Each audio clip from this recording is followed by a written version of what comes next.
So being a realtor isn't always as easy as it sounds. I had this situation where I represent this seller and we had multiple offers, but we received 3 offers. I reached out to each of the agents that were able to compete, so conventional, not FHA. Definitely got the price raised higher than asking, which was exciting, and certainly going to be higher than the appraised value was going to come in at, which I already knew because I'd ran all the numbers. Well, the seller had to choose one, so they did. Easy peasy. And as we're going through the process, because the buyers were bidding higher than I knew it was going to appraise for, when I did the multiple counter offer, I said, here's the price, and I removed the appraisal contingency, which basically means that the lender could still request it. If the lender requested it, the buyer would pay for it, but the seller was not going to be required to change the price.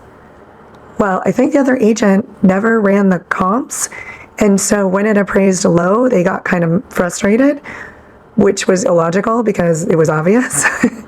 The buyer's agent should have run the numbers and had pretty much known what it was going to appraise for, or at least been pretty close. But I guess they didn't.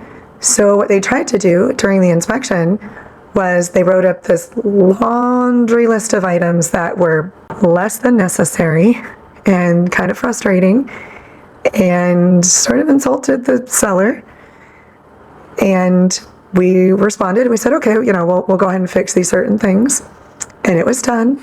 And the buyer's agent, after submitting the list of repairs in an email, asked the seller to reduce their price.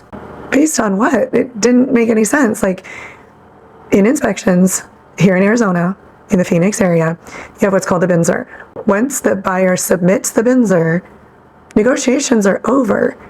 But I guess the buyer's agent forgot that. So the difficulties in this transaction were the buyer's agent I'm assuming, didn't run comps, so it seemed to be a surprise when the appraisal came in here and the negotiated purchase price was here, and the seller didn't have to negotiate because the appraisal contingency was waived. And then the buyer's agent didn't ask for repairs and or money in lieu of repairs. They asked for repairs, we responded, and then afterwards, just via email, not via paperwork, $10,000 in seller concessions, which didn't even match up with the items they were asking for. And then the appraisal really didn't come in at the price we had negotiated. So the moral of the story is, I personally think that the massive change to this industry that's going to start in the middle of August, where buyers are going to formally choose their agents, I think this is going to be a good thing and once we all get used to it, because buyers are going to be more incentivized to actually interview the buyer's agents. And I think the industry in a whole is going to be a lot more professional. Thanks for watching, and I hope you have a great rest of your day, and remember to like and subscribe. Bye!